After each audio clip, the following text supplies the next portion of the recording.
Heather Sides, an independent Stampin' Up! Demonstrator out of Spokane, Washington, and I am coming to you today to give you some alternate ideas for your Paper Pumpkin subscription. And I just realized that I have no head, so I'm trying to fix that right now. Bear with me. Maybe if I scoot back a little bit. As you can see, there's quite the assortment of goodies behind me. Some might call that a mess. I call it creativity in progress. I went to the dollar store today and just wandered around there for the longest time trying to conjure up some ideas for an upcoming event that I have, and I'm going to tell you a little bit about that in a few minutes.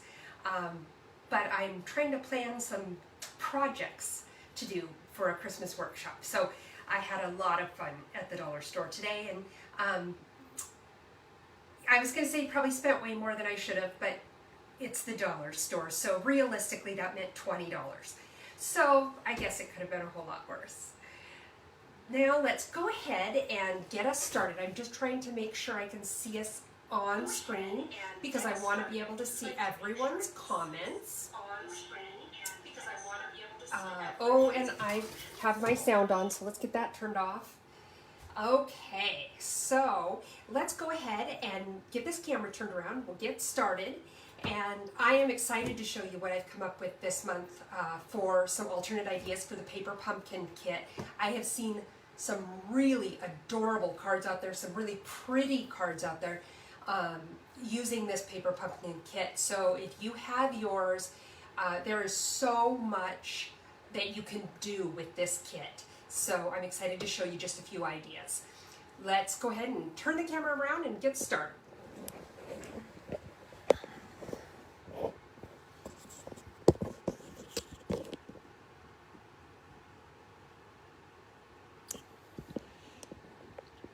Okay, let's see. Hey, Talina. Okay, I think we're good here. I'm actually starting to get the hang of this whole turning this camera thing around. Hey, Kathy, I'm glad you were able to join us. Okay, just getting the camera all set up and ready to go. And let's go ahead and get started. So first, I just want to tell you about a couple of things going on. We have opened up sales for next month's Paper Pumpkin kit. Remember, what I'm using tonight, this kit was only available for purchase through the 10th of October. And then on the 11th is when they start shipping them out, but they're no longer available for sale. So if you want to get in on next month's kit, now is the open window to purchase it. And it looks really adorable. It is little treat boxes, and it comes in 3 different styles. One we know is the snowman because they gave us a sneak peek at that. We don't know yet what the other designs are. I'm sure they're going to be just as cute, if not cuter. A lot of people suspect it's going to be the penguins because penguins are big this year. But we really don't know. And they also come, you can't see it really well in the picture, but they also come with food-safe treat cello bags that you can use to put the little treats inside these great little containers you're going to make. So if that interests you, you want to go ahead and get that ordered pretty soon. They'll only be available for order through the 10th of November. So you definitely want to get that ordered. And you can do that at my website, heathersides.stampinup.net. The other thing I want to point out, this is for people who are in the Spokane-ish area, Spokane, Washington. I am putting on a Christmas crafting event on Saturday, November 6th at the Spokane Valley Longhorn Barbecue. And we're going to make 8 different projects. The supply fee is only $35. We're going to have giveaways and snacks and prizes and all sorts of fun. So if you are in the Spokane area or plan on traveling to this area at that time, I would love to see you. Registrations have to be in by the 1st of November just because I need time to make sure that I get everybody's packets prepared. So if you are going to be in this area or you live in this area, I would love for you to join us. You can visit my website at Facebook, or not my website, but this Facebook page, the facebook.com/stamp happenings, and there is a little ad there for this event, and through that there is also a link where you can go to TicketLeap to register, or you can just go directly to stamphappenings.ticketleap.com/Christmas, and that will give you the registration to sign up for this event. And I'm really excited. So again, if you're in this area, I would love to see you there. Let's get started on this paper pumpkin stuff, should we? How many of you already subscribe to Paper Pumpkin and have this kit?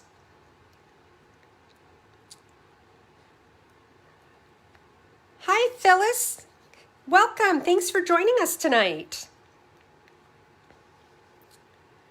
Well, I'm not getting much response here on my question of who has this. Oh, Talina has the kit. Good. Well, Talina, I hope I give you some fun ideas with this. You know, the nice thing is too, even if you don't have the Paper Pumpkin kit, it still can give you some good ideas for cards in general. Maybe not exactly like these cards because they are unique to the products in the kit, but you still can get some good ideas of how to play with it, or how to play with the supplies that you do have. So let's see what we have. First, I want to show you the kit. I've used quite a bit in mine already, so I'm missing quite a few parts, but I'm going to show you what I can. First, there's the stamps. I want to put this up against something where you can actually kind of see what you can get. What you get. You get 9 stamps with this, and several nice little messages like Merry Christmas, peaceful Christmas wishes, wishing you and your family all the best, holiday cheer to you and yours, sending you peace and joy all year long, and from our home to yours. And then there's these trees, there's some snowflakes. It's a great kit. It is also designed to coordinate with our Peaceful Cabin. Let me show you. Our Peaceful Cabin stamps and coordinating cabin dies. And you're going to see me use these a little bit later on one of the cards just to give you another idea. But they do coordinate if you choose to. But if you don't have these, that's okay. You can just use the stamps that came with the kit. You don't have to have this. So let's see here. So first of all, it comes with these little tags, and they have a little bit of a silver edging around them. As you can see, I've used a couple of them already. Also, these little cherry cobbler tags. And the nice thing about the tags, the opposite side is plain white, and you can color these with your ink pad, with your sponge daubers, with your blender brushes, or as I'm going to do tonight with one of the Stampin' Blend markers. So you don't have to use that cherry cobbler color, but it sure is beautiful with the rest of the stuff. These, you can see I've used them or pulled them out to use tonight, but these are little die cuts that say Noel on them, and they're a kind of a silver foil, so they're a very pretty accent. Then it came with, I think, 5 of these vellum trees. I don't know if you can really see the outline of the trees very well in the video. I guess you kind of can. And they just pop right out of there. Here's one that's already popped out, so you kind of get a better idea of what the trees look like. Like I said, I think you get 5 of those.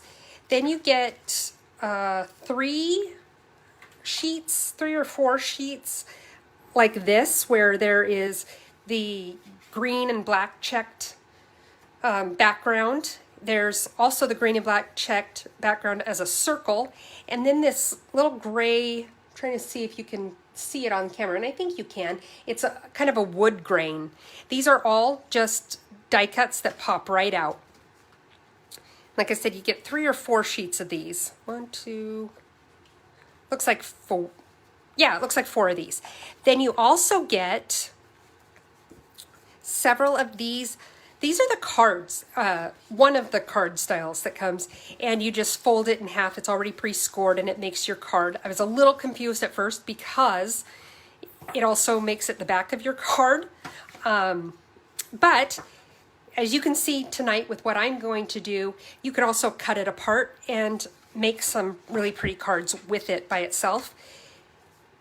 Also received several of these little, these were card pieces, card bases, like what I just showed you, but they're pure green. This is the shaded spruce, and it comes pre-scored, but you can see that I cut stuff out of these ones, and I'm using the other ones, so I don't have any that are uncut to show you.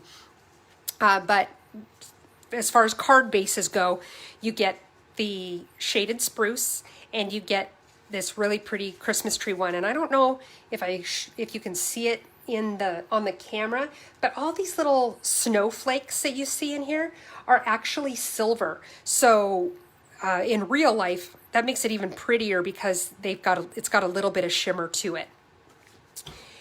Then they come with these great envelopes. Usually, I like to decorate my envelopes or do something with my envelopes, and I really didn't feel like I needed to this time because these envelopes that come with it are so beautiful. They've got the silver foil trees on the front, and you could cut this apart and use this on a card too. That would be really pretty.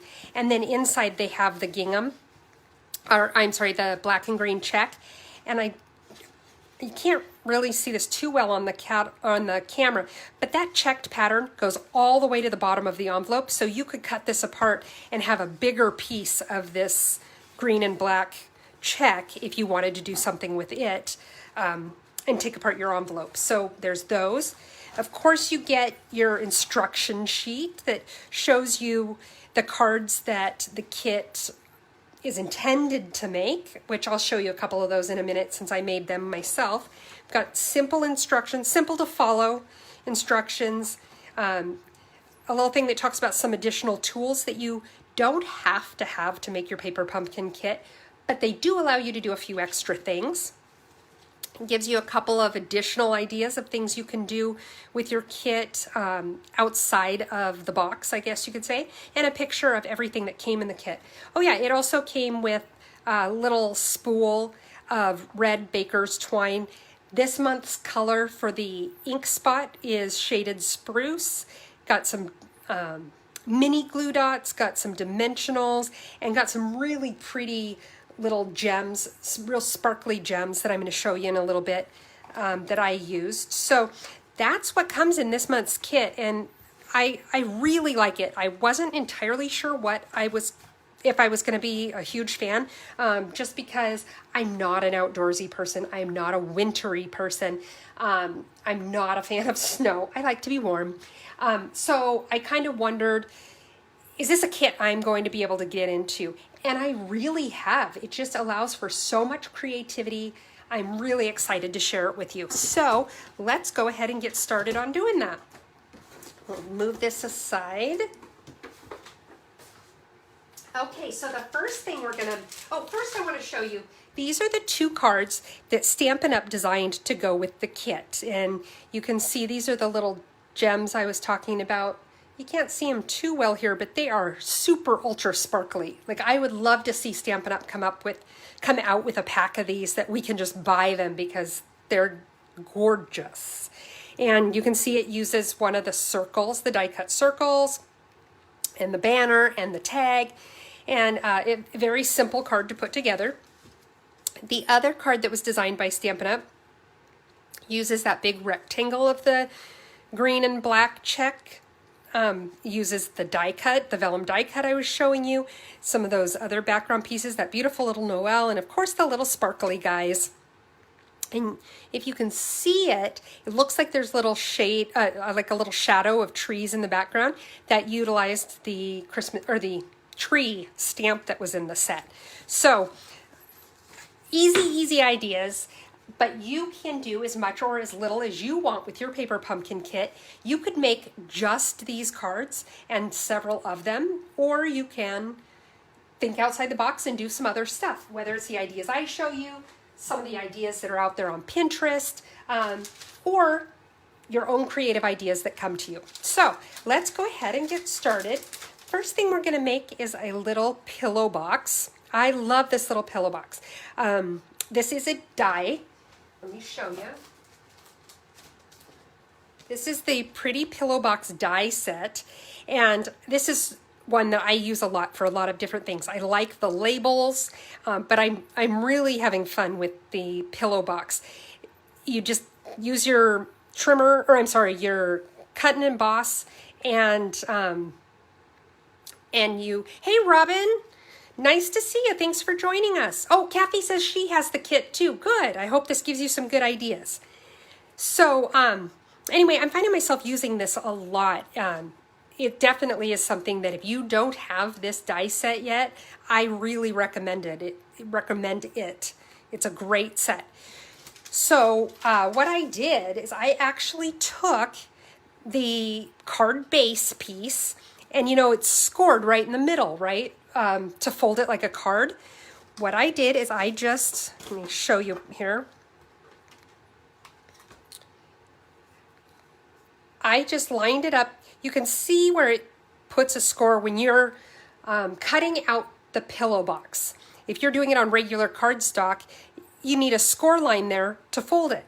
So what I did, because I already had a score line, is I lined it up on my card base, and you can actually feel the score line in the die line up right inside that score line on the card base. And I just put it there, and then I used a couple sticky notes just to hold it in place. But I was able to cut the pillow box out of that, and it left me quite a bit of excess that I can use for other things on other cards. So anyway, that's how that worked. So let's go ahead and get started on it. First thing you want to do is you want to fold at your score lines. Take your bone folder and burnish those edges just like that. It's hard to burnish the inside folds. I don't know if you can see you can kind of see the score lines on this pillow box here, and you just kind of gotta watch it by hand to get it folded up. See how it's folding at an angle there? So you can't really use your bone folder to fold that very easily. But that's okay, just, you know, it takes a little bit more time, but not an excessive amount of time. And kind of pinch those corners. These are the pieces that are going to come up to close your little box here. And there's a couple of ways you can close the box, and I'll show you here. I'll show you on this one that I made. I used a belly band to hold the lid shut. See, I put a little mini York peppermint patty in there. And I just used the belly band to hold it shut. But the other thing you could do is put adhesive on this inside, seal it shut that way, and pull it open on the ends. I chose to put my adhesive on the ends so that it would open this way, but you can do it either way. But you'll want to use adhesive either on the top there or on the sides to get it to stay in shape when you use it. So I think we're just about ready to put this little guy together. So let's see here. Got my corners just not quite cooperating yet. That's okay. We just fiddle with it a little bit. You know what I say, show it who's boss. Okay, now what I did is I took some tear and tape. You do want to use a little bit stronger adhesive when it comes to sealing a box like this, just because it's going to get manhandled with people opening it to get the goodies out of the inside. And so you just want a good adhesive that you know is gonna stand the test of time as it gets opened and closed and everybody oohs and ahs over it, how adorable it is. When I use tear and tape, I like to go over it with my bone folder just to really get it stuck down there well, and then I can peel the release tape off really easily with my take your pick tool. Now what I'm going to do is I'm going to fold this together like this. Fold these pieces together, make sure they line up well, because remember with tear and tape, once you stick it to another piece of paper or whatever you're sticking it to, you're committed. So if you've got a fear of commitment, this is a great way to get over it. Okay, so see, look, I did it too soon. It wasn't lined up quite right, but fortunately I hadn't really pushed it in yet tight, so I was able to peel it open again. So now you see I've got my little pillow box. There are dies that you can create extra shapes here to decorate and make little accents to your piece. I chose not to do that on this one just because it ends up getting all covered by the other stuff that I'm putting on here. So we've got, that's the base of our pillow box. That's all there is to it. Isn't that fun, you guys? Nice and easy. Then I also have a piece of our silver foil. I have a strip of the green and black paper that came from that big rectangle die cut. I have the trees die cut here out of the vellum. Noel. I have a little tag. I made this tag also with the Pretty Pillow Box dies. I used that right there out of that green and black checked paper. And we're also going to use the little gems that come with it. So let's get those pulled out.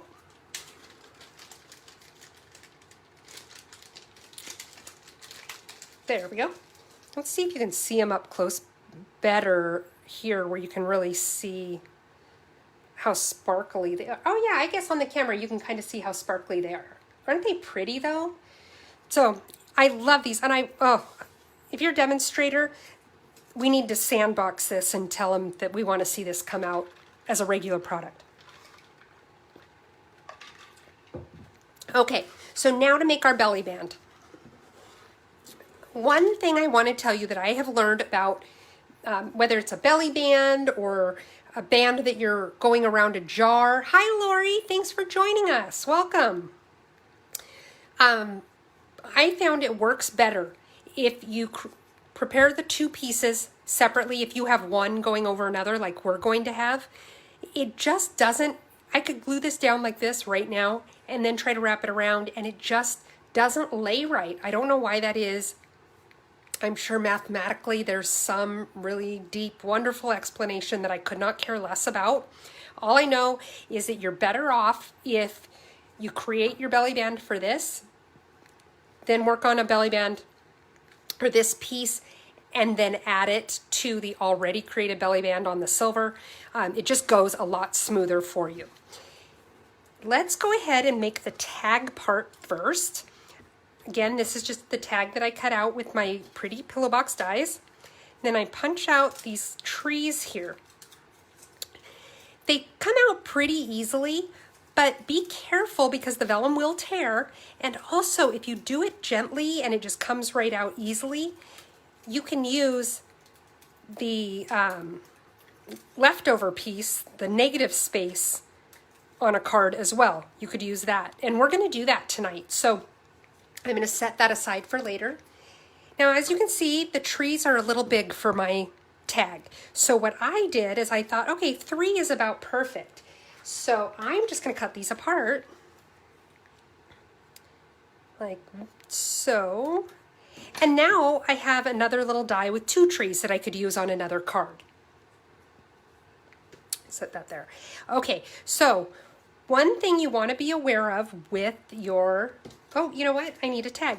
With your vellum, when you stick it down, most adhesives show through the vellum. So you want to be sort of strategic about how you adhere it down, because you want to be able to cover that up. So I'm going to show you what I did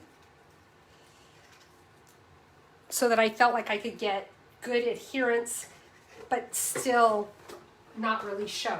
What I did is I figured out, I did like a dry fit here like this, and figured out about where I was going to put my this red ribbon, whatever you want to call it, and I put my adhesive right about there on the trees.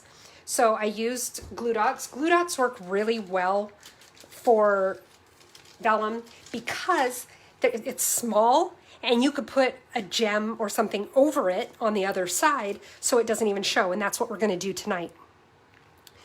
First, I want to go ahead and put my little glue dots right here. Now these are the glue dots that come with the Paper Pumpkin kit. Remember, if you buy our regular package of glue dots, I've got one stuck to me right now. If you buy a regular package of them, they come on a roll and they're actually just a little bit bigger than this.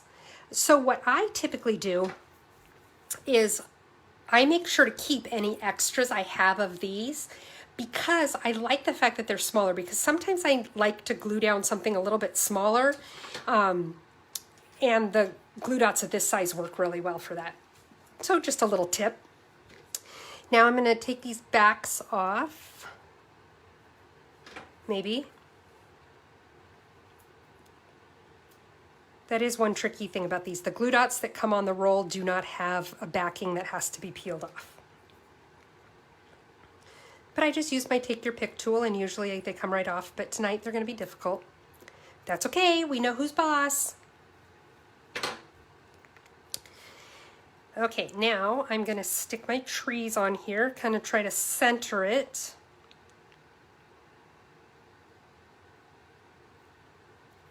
Okay, I think I like it there. Now I'm going to take my, gosh, I don't know what you call this, like a ribbon, I guess.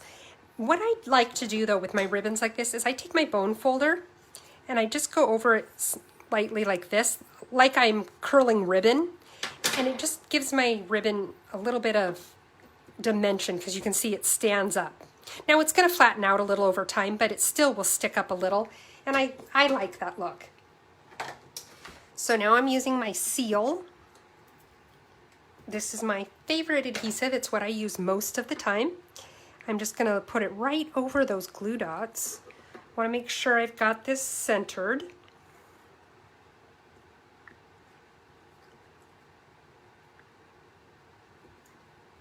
I want to make sure it's straight too, and it is not.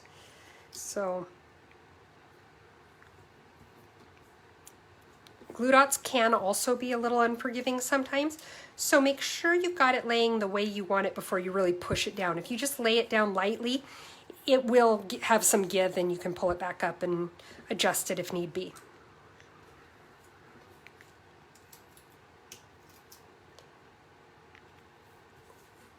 Okay, good enough for government work. Okay, now I'm going to use these little tiny, oh, I have a little dimensional.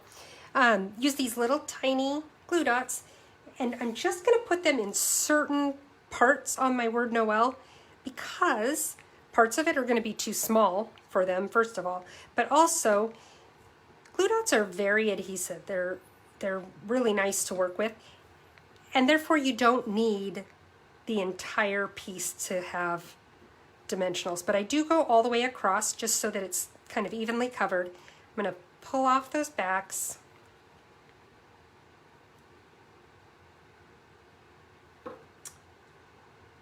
Maybe.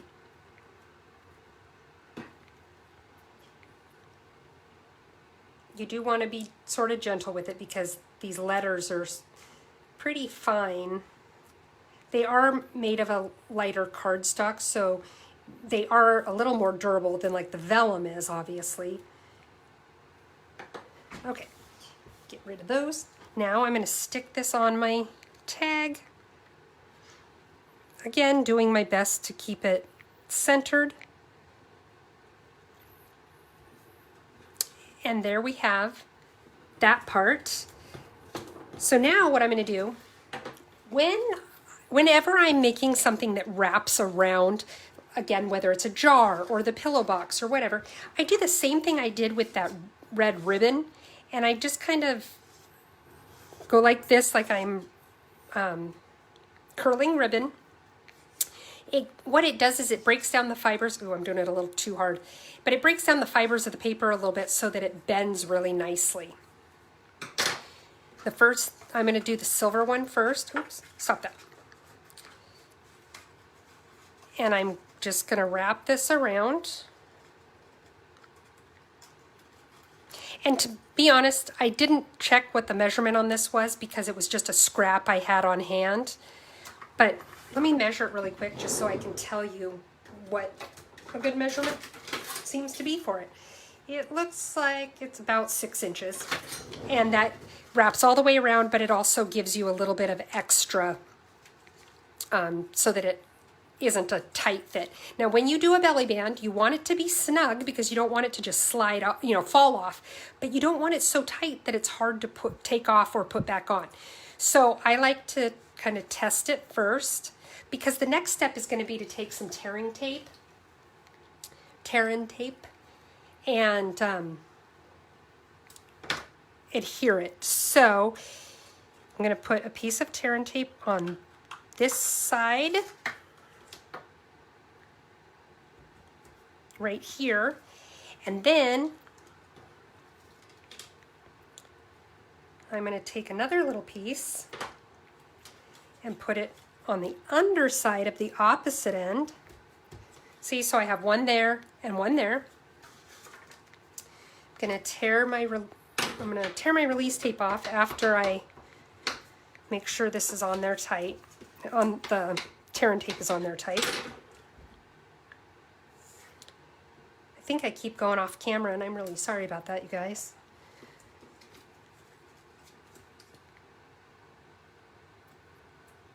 Okay, now I'm able to line this up. Oops, going the wrong direction. Not the wrong direction, but I had the wrong one on the bottom. So, now it's okay that, like here you can see the line of this where it's connected because we're going to cover that up. Ooh, I might have made that a little tight. We're going to cover it up with our tags so it's not super critical.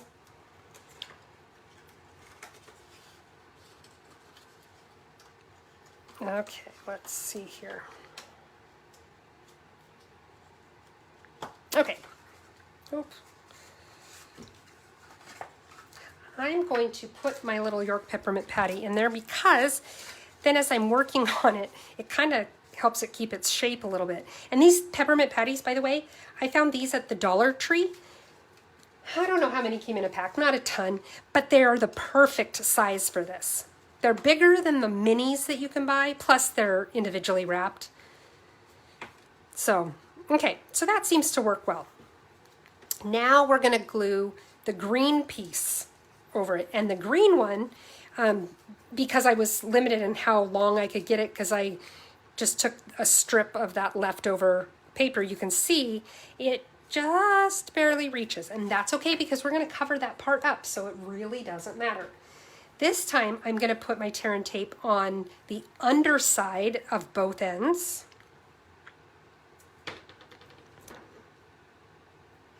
And if you do what I just did where I tore my tearing tape just a little too long, that's okay. I'll show you what you can do with that here in just a moment.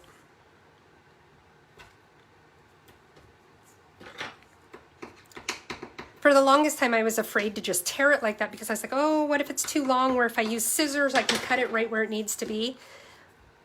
But you don't have to worry about that. I'll show you why. When you have some extra that hangs off the end there, just fold it over. That's all you got to do.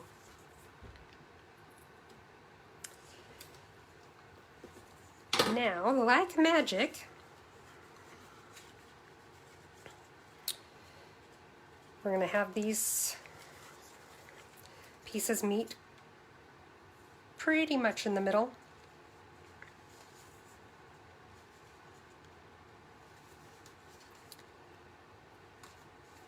There we go. See, it's just about perfect.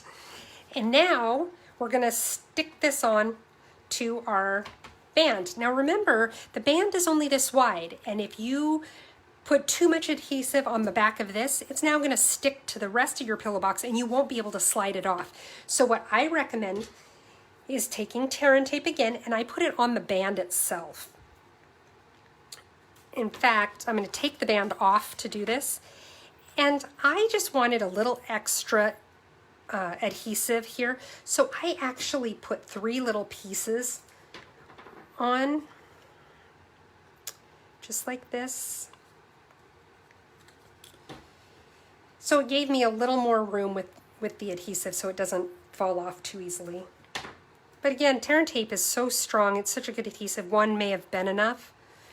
But if you follow me and watch my videos, you do know that I tend to do things in excess. So, keeping with my true character, I've probably done this in excess as well. So now I'm going to tear off the release tape. The reason that I took this off of the pillow box to do this part is because when I go to stick my tag on here, I can kind of reach up from the underside here and push, as well as pushing from the front, so it gets stuck on there really nicely. Ooh, my hubby just got home. He went out and ran an errand for me. Okay, so now we've got our front of our belly band. Line it up here so that we're in the middle.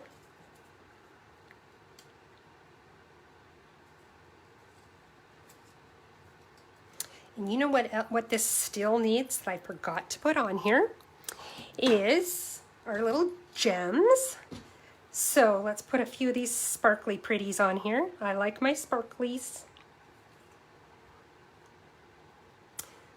And let's see, put one here. Let's put one right here. Okay, now I think we've got it. There you go. Easy peasy. And you can do as much or as little as you want to decorate these pillow boxes. They're really very easy to do. And this utilized our paper pumpkin kit. So that's one project I have for you. Let's go ahead and get started on the second one. Move some stuff out of the way here.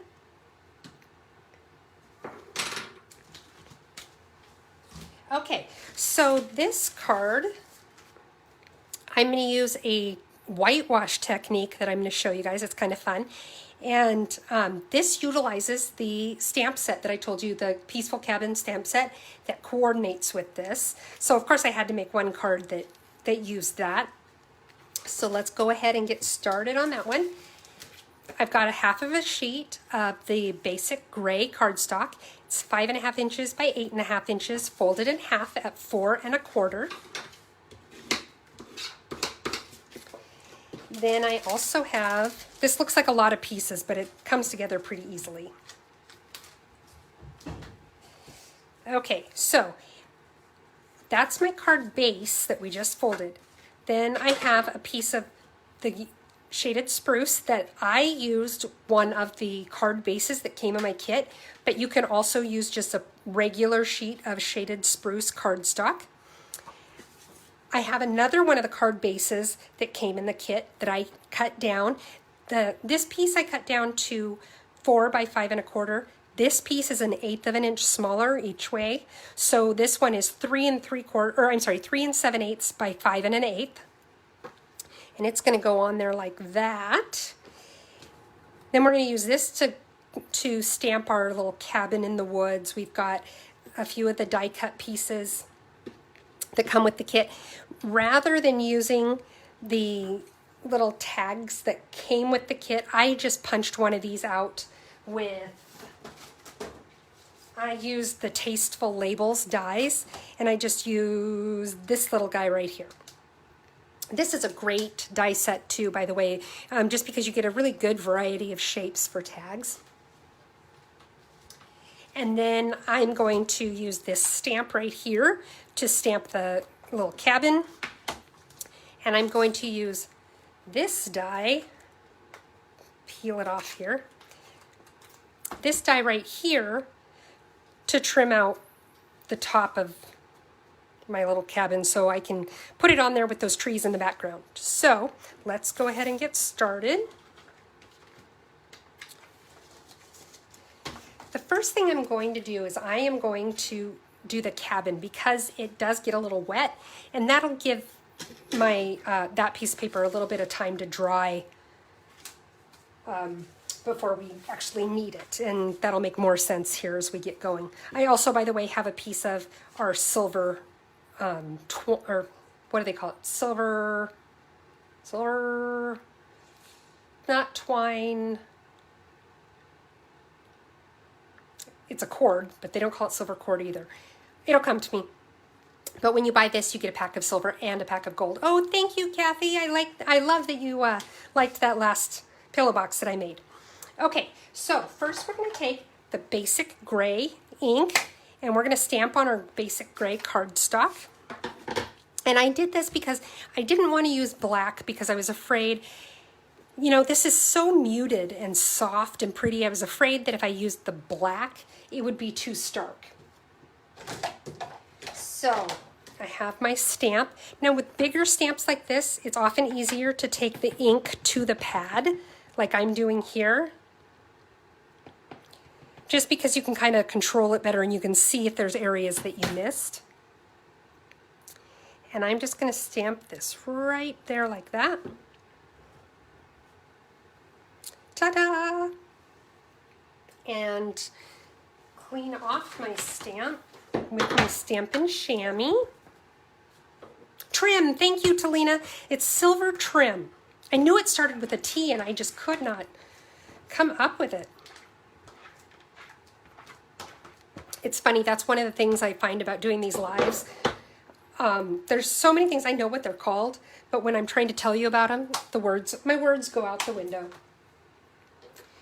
Okay, now, at this point, we could do the watercolor technique first, or we could die cut it first.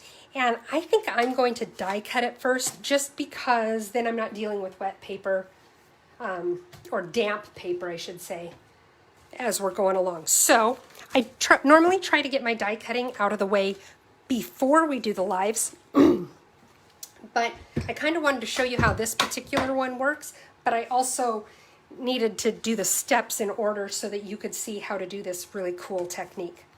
So I have my little plates here. If you don't have the cutting and embossing machine, whether you have the mini one or the larger one, if you don't have one, this is certainly an excellent investment. The little one is only $60, and I love mine. I use mine all the time. What about you guys? Do you guys have the trimmer or the cutting and embossing machine? And if you do you use it a lot?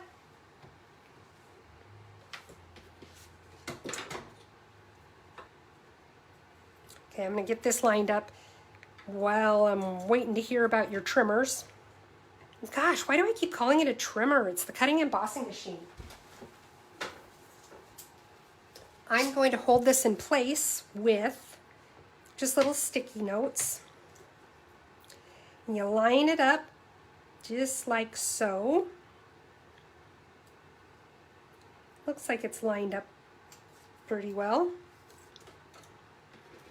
Because both ends tend to pop up like that, I do, even though it's small, I do tend to put two little stickies on there. Kathy says she has the mini embossing machine. Do you use it a lot, Kathy?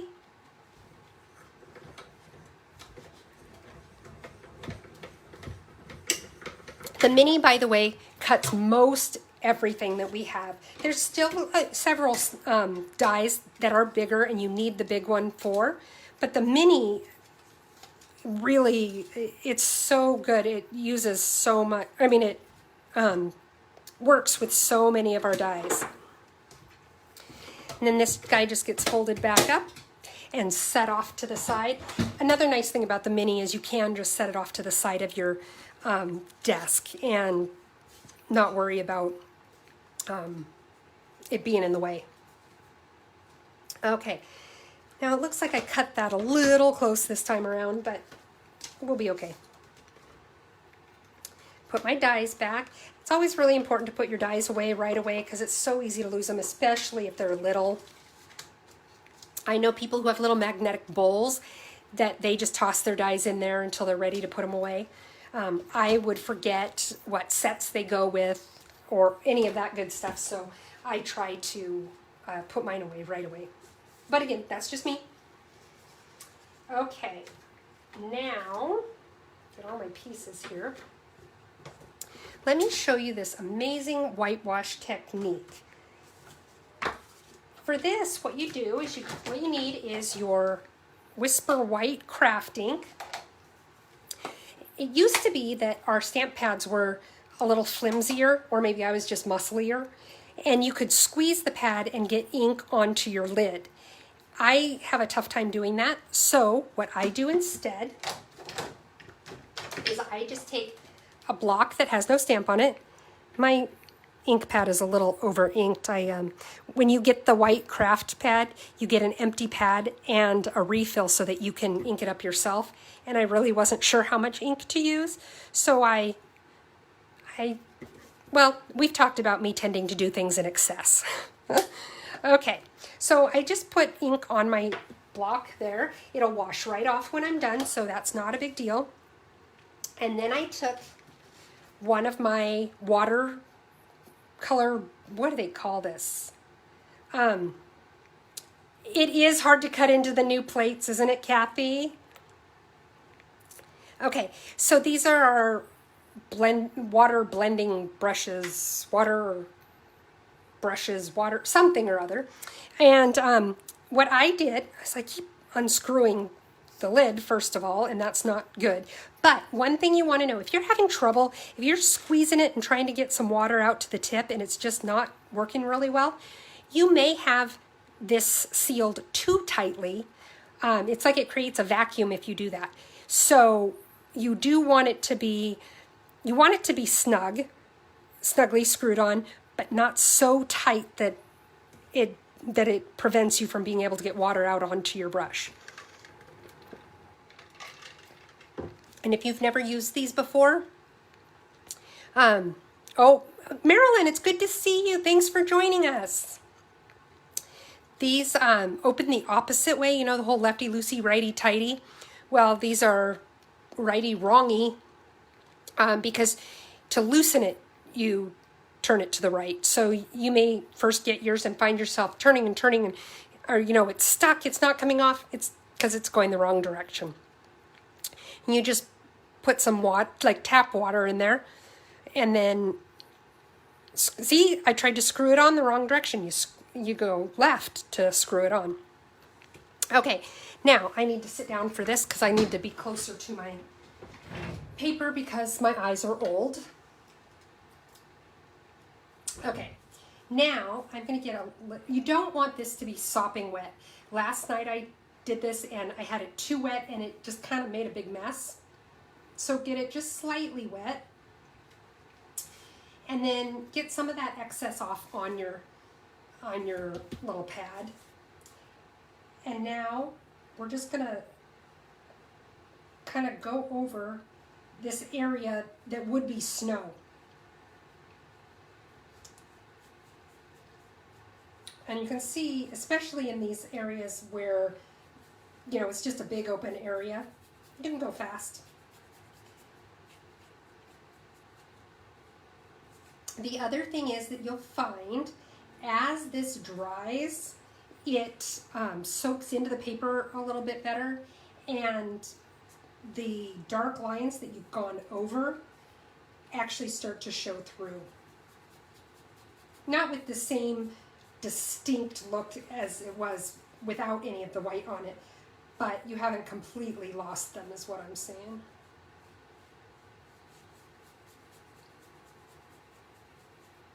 I'll show you in a minute here on my finished one what I'm talking about. And I just wanted enough. I didn't want it to be, you know, this big stark white. I just wanted it to be enough that you could tell there was snow on my roof and on the ground.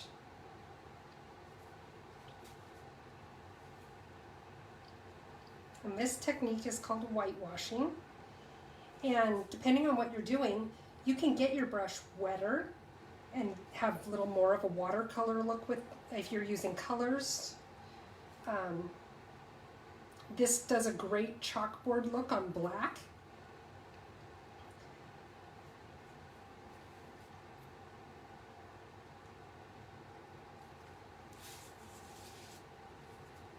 A little bit of snow on this edge of my roof. And I want a little snow over here. There we go. Now, to clean off your brush, all you have to do is squirt some more water through, squeezing the barrel of the pen, and then you just color it on your scrap paper until your pen is clean. And it's hard to see that on white, obviously, so I just kind of play with it until I feel for sure that it's clean. But you can always grab a scrap like of this gray, and you can see that it really isn't coloring white anymore, so my brush is clean. And now it's ready for the next time I want to use it. So now we're going to set this aside. Doesn't that look really cool though? Like this, there's snow on the ground, and it's not a real precise painting technique because in my opinion, snow does not fall precisely, nor does it melt precisely. So when there's, you know, a little bit of a lack of precision, I guess, it looks a little more natural in my opinion. And you can see those black lines are already starting to come through. On my original one that I made, you can see where as the ink soaked into the paper, then more of the black started to show through. So we're going to set this aside and let it dry. Set this block aside. Normally I would recommend go wash it right away, only because this ink is going to stay wet, and anything you set on it or touch to it is going to end up with this ink all over it. And it can make a mess. So I typically recommend clean it off right away. I'm not going to do that right now because we've got some fun stuff to do. So I'm going to set it out of the way to where I can't do any damage with it. Okay, now let's do the inside of the card. I felt that with this gray and soft, the white on the inside was just a little too stark. So what I did is I took my shaded spruce, dark shaded spruce blender pen. I can stand up again. And I just did some sprinkles, just a little bit there. But then I also, I don't want to make anybody dizzy, took my Wink of Stella, maybe, there we go. My Wink of Stella is starting to die on me. I need to get it refilled. Did you know you can refill your Wink of Stella? What you can do is you open up where you unscrew this and you put some alcohol in there, like a dropper full of alcohol, because there's still going to be some of this silver goopy stuff stuck to the insides of the barrel that didn't even get used. When you put more alcohol in there, it'll kind of wash it off those sides and prolong the life of your Wink of Stella for a little bit longer before you need to replace it. And I'm just doing this because I want to add a little bit of sparkle. Typically you can't really see that on the camera with Wink of Stella, especially when you do it this way. It's such a fine amount. Yeah, it doesn't really look like you can see it much, but it just gives a little bit of shimmer to this paper. Then I have one of the strips that I cut off when I was making this smaller, when I was trimming it down to fit my card. I had this little piece that what I did is I just saved it. We're going to put a little bit of glue on it.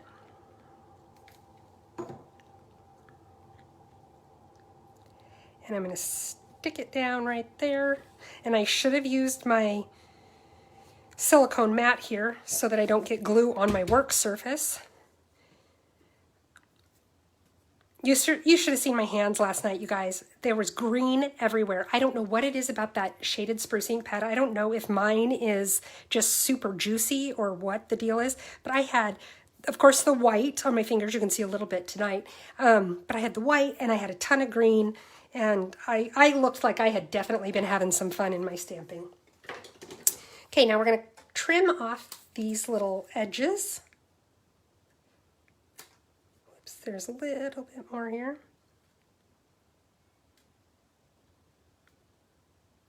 There. Okay, now let's stick this to the inside of our card. We can figure out what I did with my adhesive.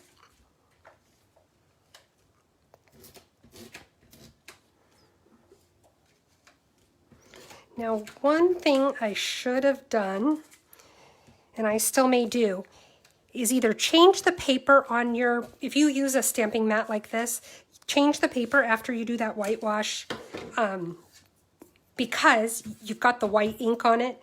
It looks like mine has dried pretty well, but where I was cleaning off my brush, it gets it there, and then you lay your card down and get it all over your card, and you don't want to do that. Okay, so we're just going to stick this down on the inside of our card. Make sure the margins are somewhat similar. Get them as close as you can. Stick that on there. Now I'm going to set this aside for a moment. I'm going to stick these together.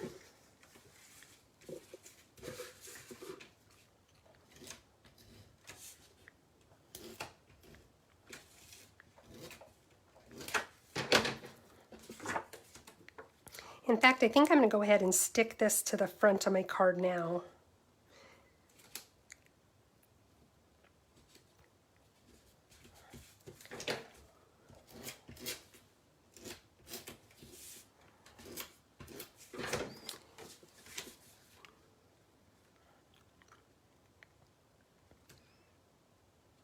Okay. Okay, now set that aside. I've got these pieces here. I have this little wood grain looking gray die cut. I have the tag or the ribbon or whatever we decided it's called. I have this little one that I cut out from the Tasteful, what do I call it? Tasteful Labels dies. And we're going to take, first thing we're going to do is we're going to take the stamp with the Christmas trees on it and some of our Going Gray ink.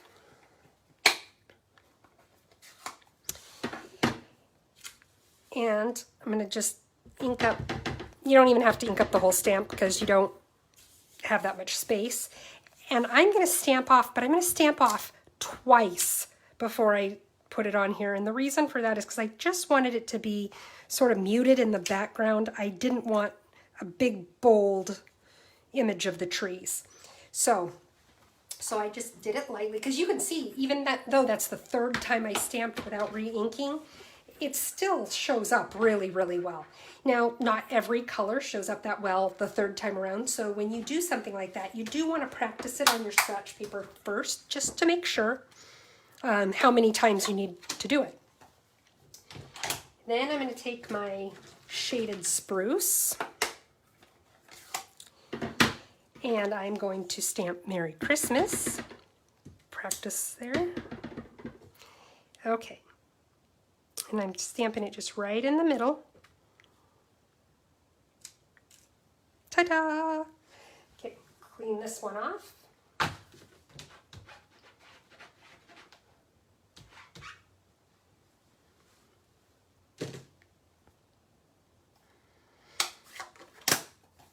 Okay. So now I'm just going to glue these pieces together. I'm going to, oh, you know what I forgot to do here? I did not want to use the red side of this. I wanted it to be green. So I'm taking my shaded spruce, dark shaded spruce Stampin' Blend marker, and I'm just going over it like this.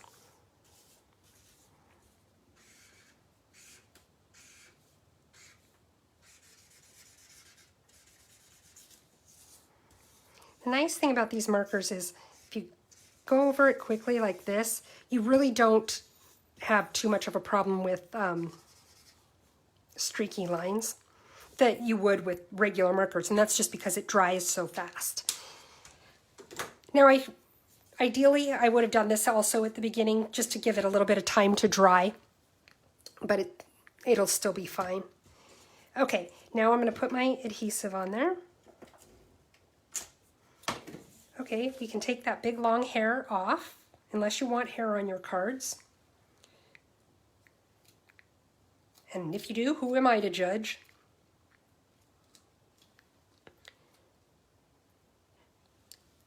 You know, Kathy, I kind of held off splattering with the Wink as well. But then once I did it, it's funny because at first you do it and you're far enough away from it, you think, oh, it didn't do anything. Because it's not as bold as like when you color with it. But then when you pick up your paper and you look at it, it is so shimmery and pretty. Whoops, I don't think I'm even. Okay, let's see here. Am I centered? I'm having issues centering tonight. I'm not very centered. Okay.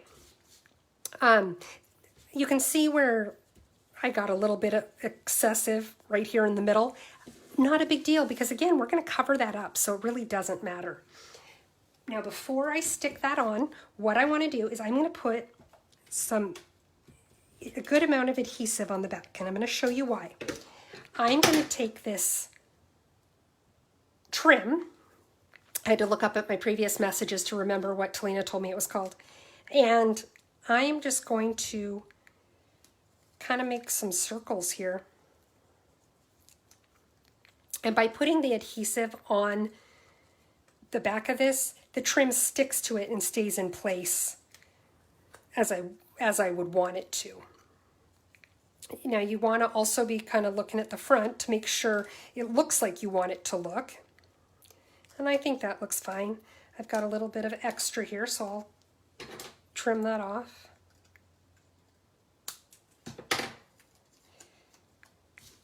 Okay, now what I'm going to do is I'm going to take some dimensionals, and these come in the kit as well, and I'm going to put them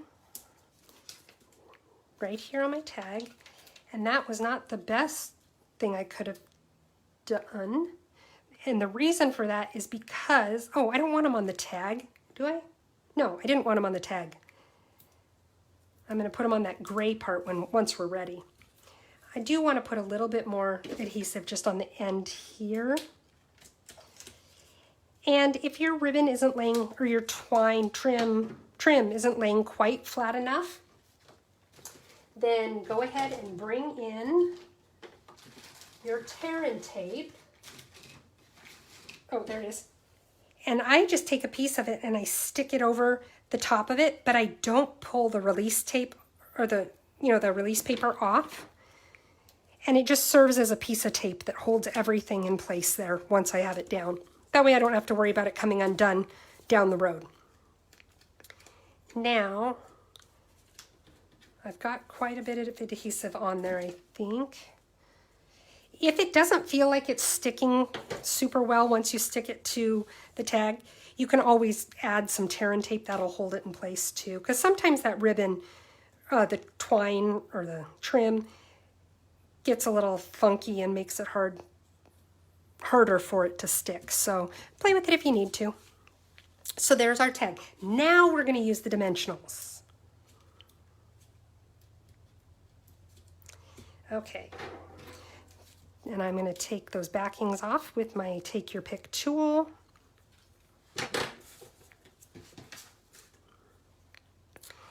And I'm just going to stick it right about here.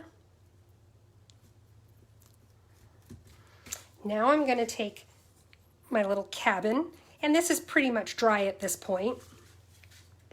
And all I'm going to do is glue it down.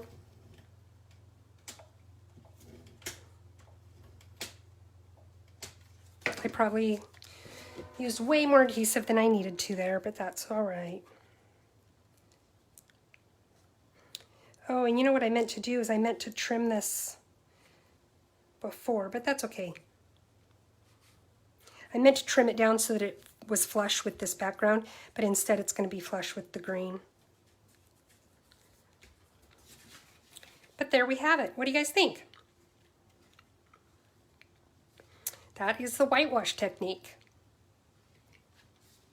And I didn't put any of the little gems on here because I thought it was fairly sparkly enough with the stars and the silver trim. You could add more if you wanted, but I don't think it needs it. So let's clean up our mess and get going on the last project I have for you tonight. Okay, so this last card I have, this one should go pretty quickly, is a gatefold card. Most of you are probably familiar. Thanks, Talina. I'm glad you love it. Most people are familiar with the gatefold card. I'm going to show you a little trick when it comes to folding your card base that you may or may not be aware of, but this is the card we're going to make. What I do is I have, first of all, this is a half sheet of the Evening Evergreen, no, Shaded Spruce. I'm sorry, this is a half a sheet of Shaded Spruce cardstock cut the long way. So it's 4 1/4 by 11, and it's scored in the middle at 5 1/2, just like a regular card would be. But then the way a gatefold card works, oh, you know what? It didn't even need to be scored in the middle, so I don't know why I did that. So ignore that. Don't score it in the middle. Pretend I didn't do that. But I did score it at 2 3/4 on this end. And the reason for that is because this is going to fold in toward the middle of the card.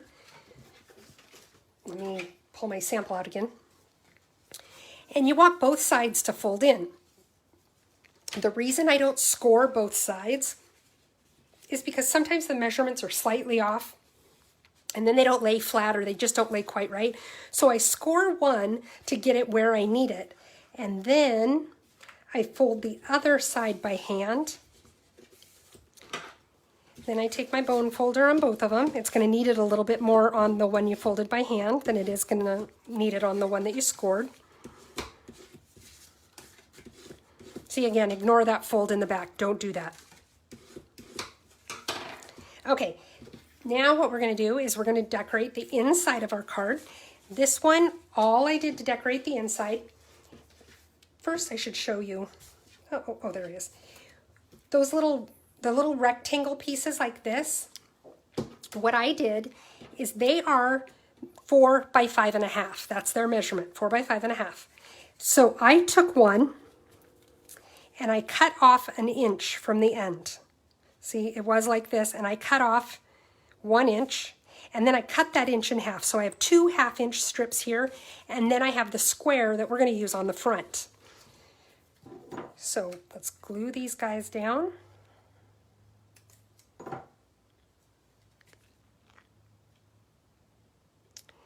It doesn't go all the way to the edge. So just make sure that your margin on the side matches your margins at the top and the bottom. Do your best to get it straight, like I'm one to talk on that run. Oh, good. I'm glad you liked that tip, Kathy. I try to provide little tips as we go, things that, as I watch videos of demonstrators that I really enjoy watching, and I learn little tips like that from them. I'm like, I'm going to pass that on because I can't be the only person that didn't know this. Kathy, you are welcome to case this card. Anything I put out there, that's what we do as stampers. We create it to share it, and I think the highest form of flattery is imitation. So if you case my card, I would be very proud to see that. Okay, now we'll go ahead and stick this down on the inside. You could, oh, and I need more. I need a refill. Hang on.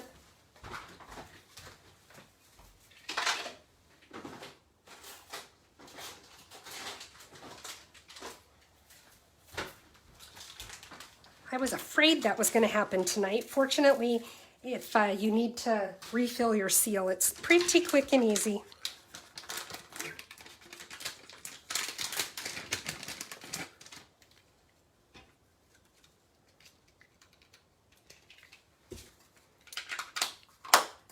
There we go. Easy peasy. So let's see here.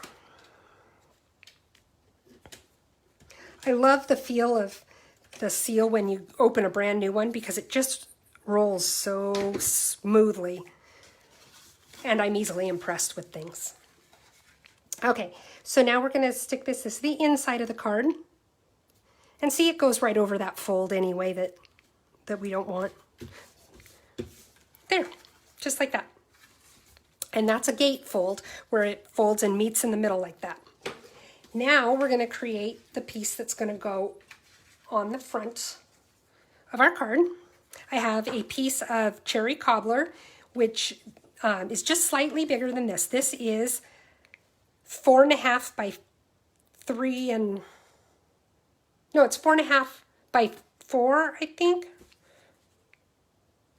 Oh, I miscalculated. When I told you how big the full piece was, it is 4 by 5. And so this piece now is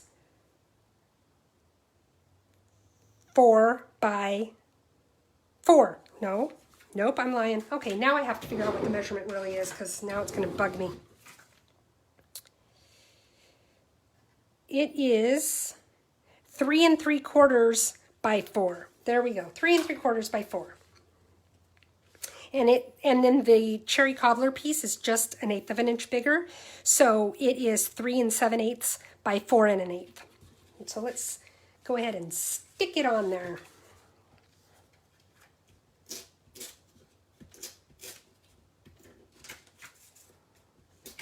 Eek, eek.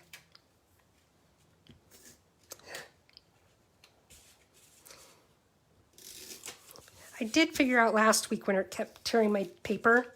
Once it tears, it kind of wants to keep tearing. But I think my problem last week was I was pushing it too hard. So be cautious of that. We're going to stick this down. Then I'm taking,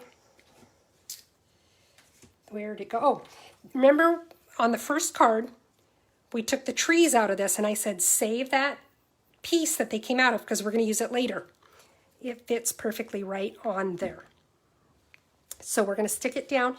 But this one also required a little bit of strategic sticking because the adhesive shows through the vellum. So what I did first was I figured out about where I was going to want my little gems to go that are going to hide the sticky stuff. So let's see here. And I knew I wanted a couple on this side. I wanted one in the middle.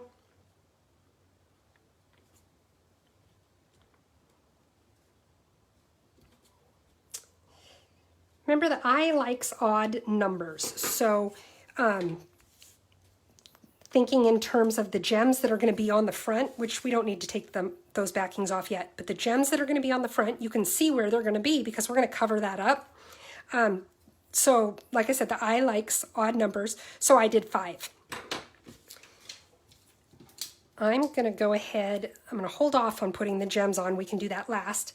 The other thing I did is I'm using this cherry cobbler ribbon, and I'm going to put adhesive over the whole thing.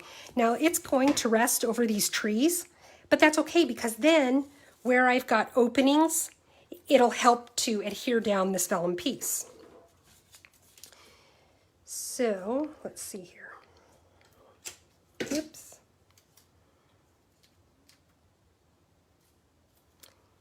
I should get my silicone mat for this. And I'm just going to lay it across here. Say this is about where I want it.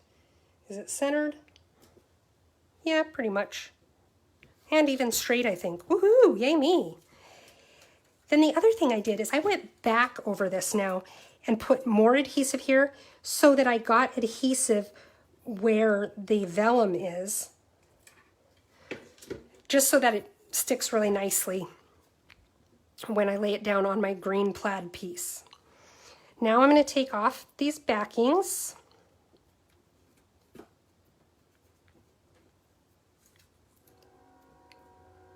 Oops.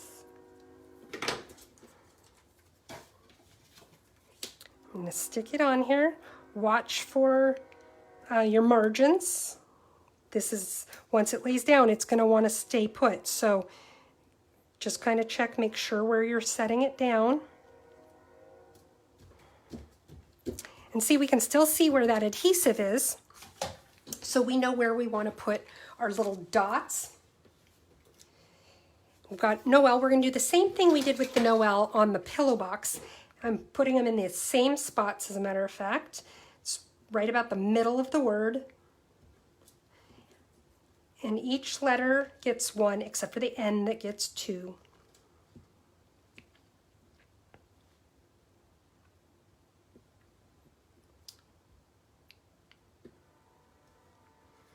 Thanks, Robin. Robin says, awesome.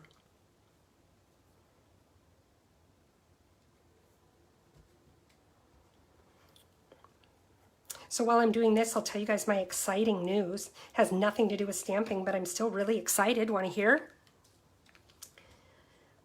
I moved here to Spokane. I grew up here in Spokane, and I moved away from here about 27 years ago and moved to Seattle. And I lived there for about 25 years. And then I did this crazy, crazy thing that all the kids are doing these days. I got married. I married my high school sweetheart and moved back to Spokane because I thought it would be cool to live with my husband. Well, my kids were already grown and they liked where they were at, and they said, Mom, we love you, but we're not going with you. I said, okay, that's fair. Well, my middle son, I have 3 kids, my middle son is just kind of burnt out on his job right now and what he's doing. See, I just then glued that right down. Now we're going to put the gems on. Anyway, he's kind of burnt out on his job, and it was kind of, you know, messing with his mental health a little bit. So he quit his job, and he is now planning to move to Spokane. He's going to stay with us for a little while he just kind of regroups and figures out what he wants to be when he grows up. And I am super duper excited to have him with us. He was my one that I call him my every mother's curse child. You know how your mom used to say, I hope you have kids just like you. Yeah, he's my one that was just like me. And his brother and sister always said that the reason that we argued so much is because we were the same person. But in the last couple years, he and I have gotten really close, and so I'm very excited about him coming to stay with us for a little while and get himself back on track, and I think it's going to be a lot of fun. I'm excited. Okay, so here's the front piece of our card, and you can see I just put those gems over my adhesive, and it doesn't show at all now. So let's glue this puppy down. Now, the one thing you want to remember about a gatefold, be careful when you put your adhesive on, because you don't want to put adhesive on the whole thing, because once you glue this down, if you have the adhesive on the whole thing, you can't open your card, see? So we only want to put adhesive on this half.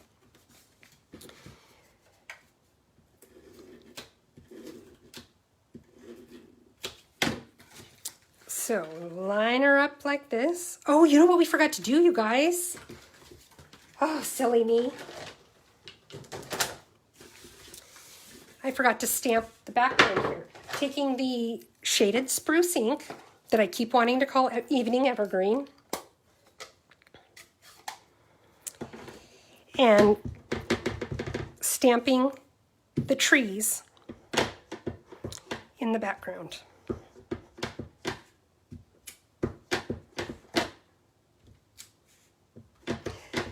And most of this isn't even going to show, like I probably don't even need to do the middle.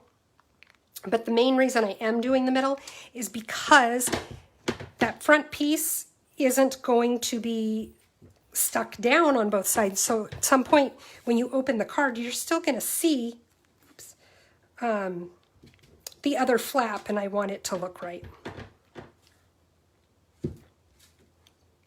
See, I'm getting the green on my fingers. My fingers gravitate toward that. Okay. So I just went through and put the trees on there kind of random. And again, it doesn't have to be perfect, because really you're only going to see them on the outer edges of the card. Oh, look at my fingers, you guys. Look what I just did.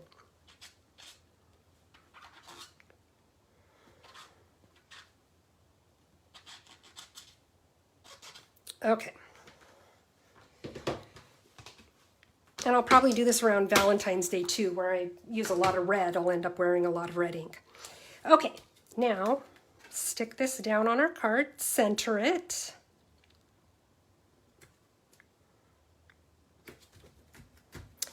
And there you have it, our gatefold card. Ta-da! So let me bring out the other cards that we made, just as kind of a reminder of what we did tonight. Clean up my mess a little bit.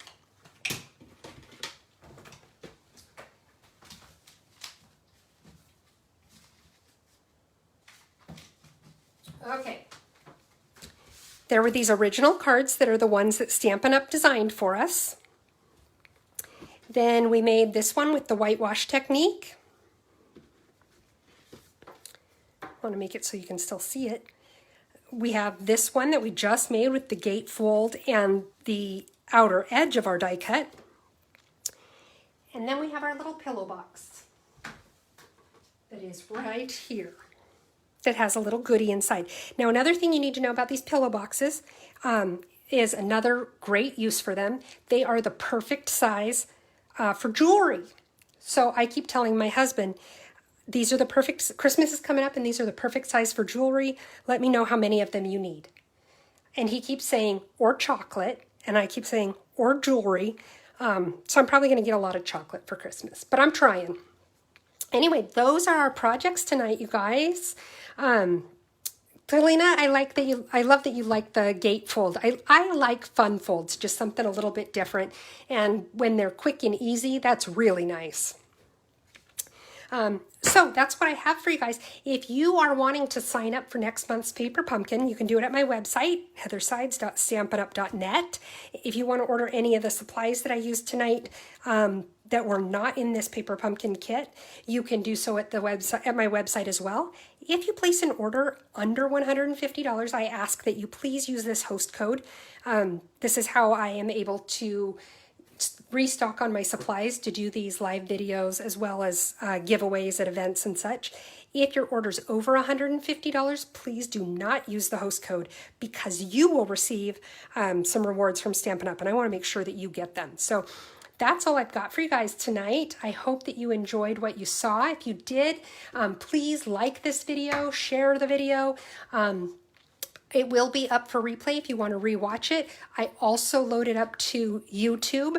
So if you have friends who might be interested but don't have Facebook, they can go to my YouTube page. Just search for Stamp Happenings. That's me. And you are so very welcome, Kathy.